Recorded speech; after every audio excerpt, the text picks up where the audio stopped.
Hey, faithful listener. Thanks for tuning in to the P40 Ministries Daily Podcast. This podcast is dedicated to helping you grow spiritually so you can grow personally. Let's grow together by building a consistent Bible reading routine.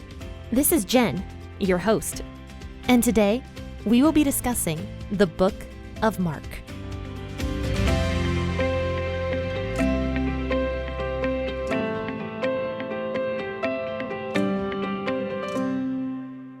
Happy Tuesday, friends and faithful listeners. Thanks for tuning into the P40 Ministries podcast on this lovely, lovely morning and for sharing a cup of coffee with me as we discuss the Bible this morning.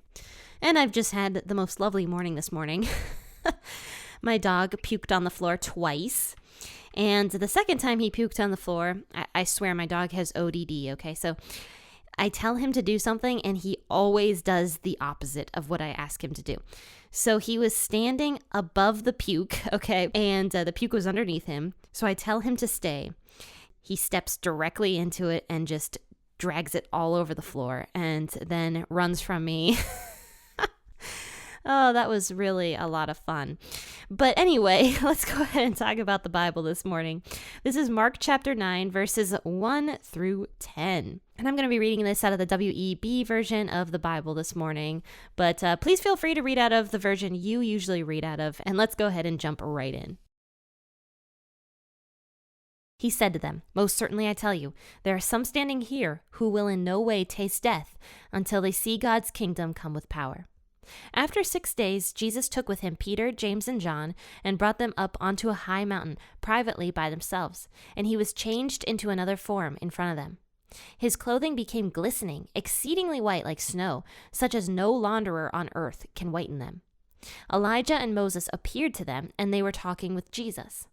Peter answered Jesus, "Rabbi, it is good for us to be here. Let's make 3 tents, one for you, one for Moses, and one for Elijah." For he didn't know what to say, for they were very afraid. A cloud came, overshadowing them, and a voice came out of the cloud. "This is my beloved Son, listen to him." Suddenly looking around, they saw no one with them anymore, except Jesus only. As they were coming down from the mountain, he commanded them that they should tell no one what things they had seen until after the Son of Man had risen from the dead. They kept this saying to themselves, questioning what the rising from the dead meant. I actually did an episode about this exact story back in Matthew, and I believe I entitled it, "God Yells at Peter." And I'll explain to you guys why in a minute, why God the Father yells at Peter here. But actually, verse 1 here is a direct continuation from Mark chapter 8, verses 34 through 38, which is actually what we talked about on Thursday. But just for sake of clarifying what's happening here, I'm going to reread those verses from Mark chapter 8. And these are verses 34 through 37. So it says here that Jesus called the multitude to himself with his disciples and said to them, "Whoever wants to come after me, let him deny himself, take up his cross, and follow me. For whoever wants to save his life will lose it, and whoever will lose his life for my sake and for the sake of the good news will save it. For what does it profit a man to gain the whole world and forfeit his life? For what will a man give in exchange for his life? For whoever will be ashamed of me and of my words in this adulterous and sinful generation, the Son of Man will also be ashamed of him when he comes in his Father's glory with the holy angels." So as you can see, verse 1 of chapter 9 continues right from this little monologue that Jesus gives to the multitudes here. And verse 1 here says, let's see here, he said, "Most certainly I tell you, there are some standing here who will in no way taste death until they see God's kingdom come with power." So it's kind of important to acknowledge that this is a continuation of Mark chapter 8 here. Because, Jesus just gave this long thing about, being ashamed of him and going to the cross. And he was just telling his disciples how he was speaking to them so plainly. He was telling them how he was going to go to the cross and how he was going to die and suffer and rise again on the third day. It says specifically that Jesus spoke very plainly to his disciples. Now, to the multitudes, he definitely did not speak plainly to them. Instead, he actually didn't tell them a lot of stuff, but he did tell them all this stuff about how if they want to follow Jesus and his words, they also have to follow him in the suffering, which is what we talked about on Thursday, how we all have to go through some sort of suffering. And we all do, because the earth is corrupt. We've made it corrupt, and suffering happens all the time. But Jesus talks about how instead of rather trying to cling to the life we have now, which is temporary and is not life-giving, because everyone dies, unfortunately, that is the case. Everyone dies. Life here is temporary. It is fleeting. It is not life-giving in the end. The only thing that is life-giving in the end is Jesus and the gospel. And that is what leads us to eternal life. That is what leads us to life. So rather than clinging on to this false sense of security that we have here with our own lives now, rather we should be clinging to the truth of the gospel and helping other people understand that truth as well. And that is what is actually life-giving. So this doesn't mean that we have to go out and recklessly, kill ourselves for Jesus. I don't believe that. But I also don't believe it's healthy for us to cling to life that is temporary rather than really understanding that Jesus is the true life giver and that true life comes through Jesus. So we shouldn't be ashamed of Jesus or of his gospel, because that is what gives people true life. And so that is what he is saying here to these people. And so this was probably a very, very hard thing for these people to hear. And it's a hard thing for me to talk about, and it's a hard thing for people nowadays to hear. No one wants to hear that we have to go through suffering of any sort for Jesus. Everybody loves the prosperity gospel, which is, Jesus will give you this and this and this and this and all this great stuff if you follow him. But Jesus doesn't say that. He does say blessings will come, but those might not be blessings here on earth. Those might be blessings later on in heaven for you. So when, Jesus says stuff like this, we don't like to hear it. Everyone loves the prosperity gospel. And even me, myself, I like the prosperity gospel. I mean, I would love for, if I was a Jesus follower, for him to give me all this stuff here on earth. I mean, who doesn't want that? So that's why the prosperity gospel nowadays is so widely consumed and so widely taught, is because it's nicer to hear. No one wants to go through suffering. No one wants to hear that we might have to suffer the same way Jesus does, or that we follow in some of his sufferings as a Christian. But, Mark chapter 8 kind of ends on a sour note there with, if you or me are ashamed of Jesus and the gospel, when we get into heaven, Jesus is also going to be ashamed of us as well. I don't believe that means that we don't have salvation. I believe that if you believe that Jesus Christ is your Savior and that he died and rose again on the third day, that you are a saved individual. But I mean, that would be so hard that when you get to heaven, Jesus is ashamed of you. That would be just very, very difficult. And Jesus says that he will be ashamed of anybody who is ashamed of the gospel or of Jesus.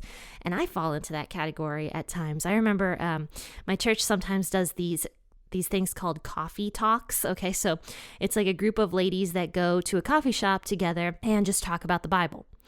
There have been times where I am uncomfortable in such a public setting to openly be discussing the Bible. And I remember last time I was there, there's one lady that comes who, she is very loud, just her voice is loud. And she was very loudly discussing what she believed about this particular scripture that we were talking about at the coffee shop. And I remember feeling embarrassed because there were people around us. And I was like, oh my gosh, we're so publicly talking about the Bible. What are these people going to think? And that was me being ashamed of Jesus and even of saying Jesus' name. I shouldn't be ashamed of the gospel because it is the life-giving truth that people need. So if we are ashamed of the gospel, who is going to preach it? No one. No one would ever preach the gospel if we are ashamed of it. So Jesus is saying, don't be ashamed of the gospel, because when you're not, publicly declaring the gospel and helping people, learn about Jesus and gain that forgiveness and freedom and eternal salvation, basically, then when you get into heaven, Jesus will also be ashamed of the fact that you did nothing on earth to declare the gospel. And that's kind of where Jesus ends here in Mark chapter 8. But then here's this thing of hope that he says here in Mark chapter 9, verse 1. He said to them, "Most certainly I tell you, there are some standing here who will in no way taste death until they see God's kingdom come with power." So what a life-giving thing for Jesus to say right then and there. What a life-giving thing that Jesus' kingdom was going to come with power, and some of them wouldn't even taste death until they saw this. Like, that would be so interesting. That'd be so cool to see Jesus' kingdom come with power like that. So then this is what happens. This transfiguration is what happens here. So 6 days later, Jesus takes three of his disciples up onto this mountaintop with him. And he took Peter, James, and John. So a lot of people wonder why Jesus took those three as compared to the other 9 disciples that he had. I could barely do math there. 12 minus 3 is 9. But anyway, people wonder why Jesus took these 3 disciples. But I would guess from my own opinion that these 3 disciples were the ones that were going to spread the gospel the most out of all of Jesus's 12 disciples. These were the 3 with the most influence later on. John, he wrote the book of John. James was John's brother. He's mentioned quite a few times throughout scripture. And then Peter, of course, is Peter. He wrote 1st and 2nd Peter. And then also he trained Mark, who wrote the book of Mark. So Mark was listening to all of Peter's words while he was writing all of this stuff. Peter had a direct influence on Mark and everything that was happening here in this gospel that we're reading right now. So that's at least my opinion why Jesus took these 3 up to this mountain to see him transform like this. Because, I mean, could you imagine if he took Judas up there? Judas the betrayer. Honestly, probably Judas never would have betrayed Jesus because he would have been scared out of his mind. But anyway, so it says here that 6 days after Jesus talked about all that stuff, he took with him Peter, James, and John, and he brought them up onto a high mountain privately by themselves. And he was changed into another form right in front of them. And it says that his clothing became so white, it was like glistening. He had this light coming out from him. And Matthew actually says that Jesus' face was so bright, it shone like the sun. So Jesus was radiating this light, this kind of glory that Jesus was like radiating here. And so they're kind of like out of their minds right now watching this whole thing happen. But the cool thing about this is, every time Jesus is described in the Bible, it's very, very similar. He's glistening. He's as white as snow. That's every single time Jesus is described. Even in the Old Testament, when he comes in his like glorious form, it's often very, very similar with how it's described right here with this transfiguration in front of Jesus's 3 disciples here. And so it says here that there was also Elijah and Moses like walking next to Jesus. And they're just talking with Jesus completely normally. And the interesting thing about this is that Peter, James, and John recognized Moses and Elijah. So this is why many people believe that when you get to heaven, no introductions are going to have to be made. You're just going to know who everybody is, which to me actually makes a lot of sense because it says in the Bible that God plays no favorites. So in other words, he loves Moses just as much as he loves you or he loves me. And he loves Elijah, who is a great prophet, just as much as he loves you and he loves me. So he plays no favorites. So we're not going to go up to heaven and be like, oh, this is Moses. He was so great. He was so wonderful. No, we're just going to know who every single person is, and they're going to know us. And, we're all going to be on a very equal level. And the only person that's going to be worshiped is God himself and Jesus, of course.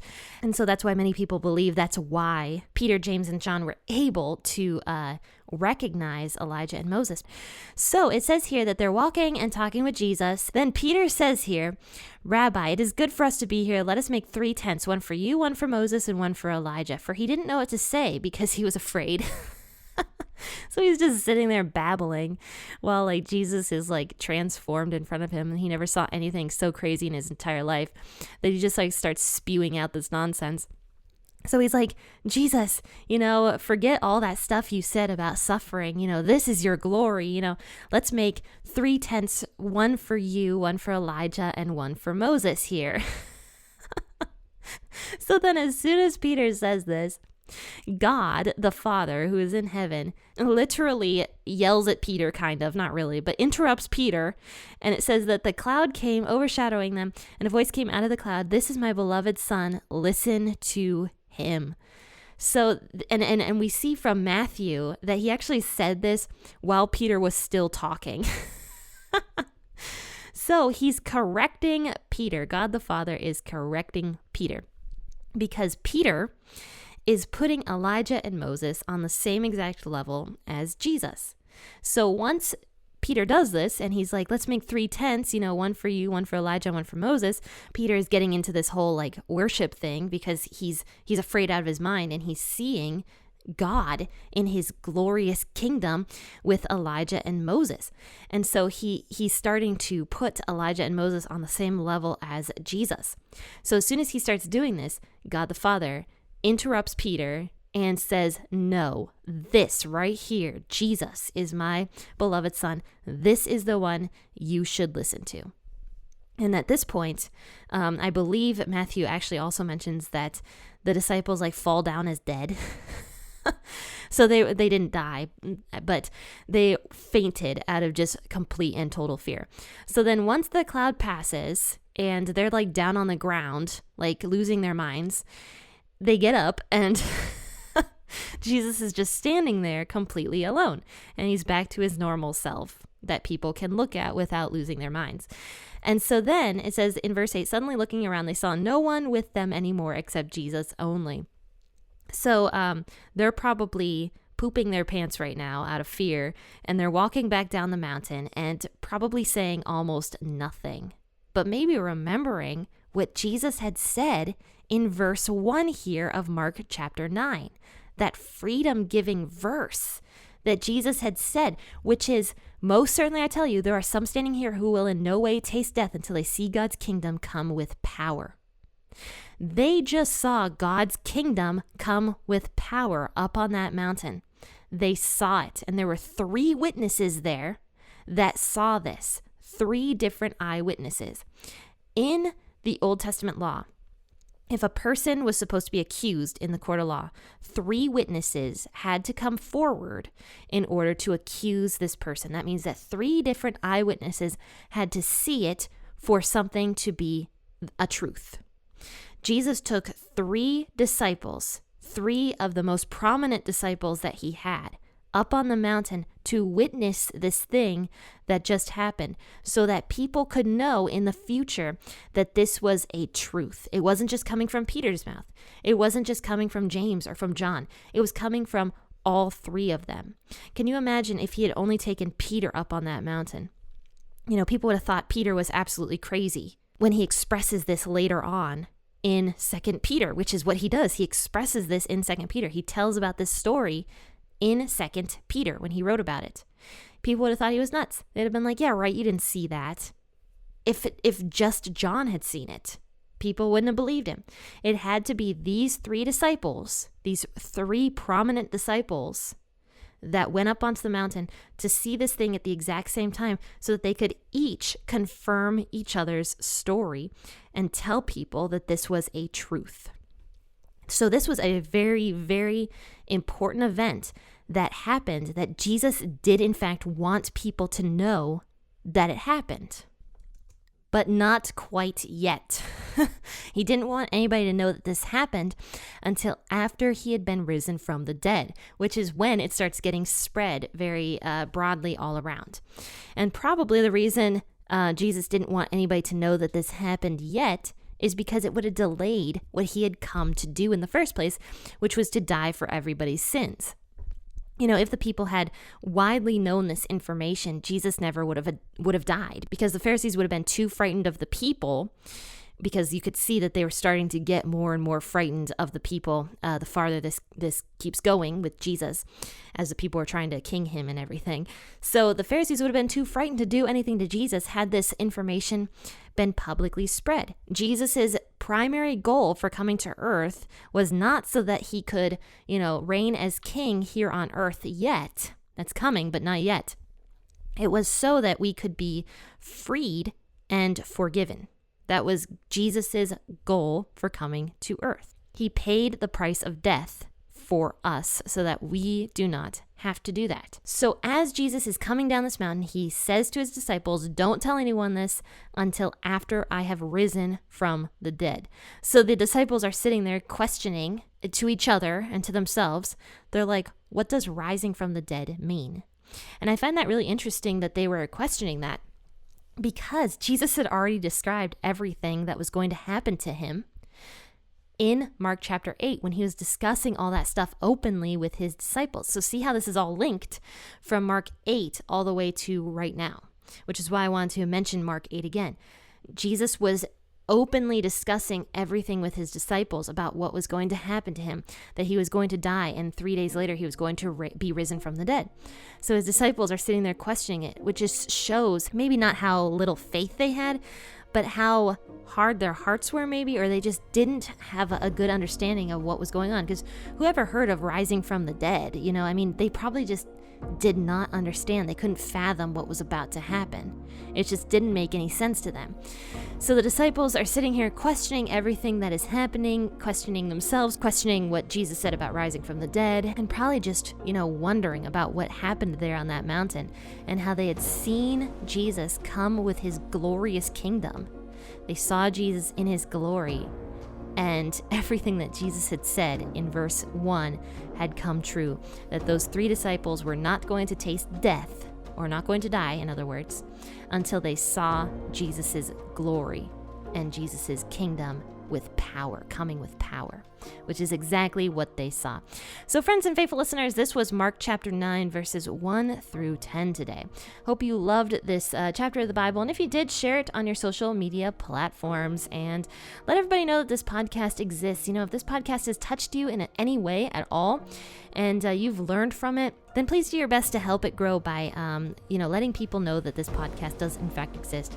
I've got some exciting guests coming on in a few weeks that I'm very, very excited about. So continue to stay tuned as I have some very, very exciting guests coming on the podcast as well. But friends and faithful listeners, thank you so much for tuning in this morning. Happy listening, and God bless.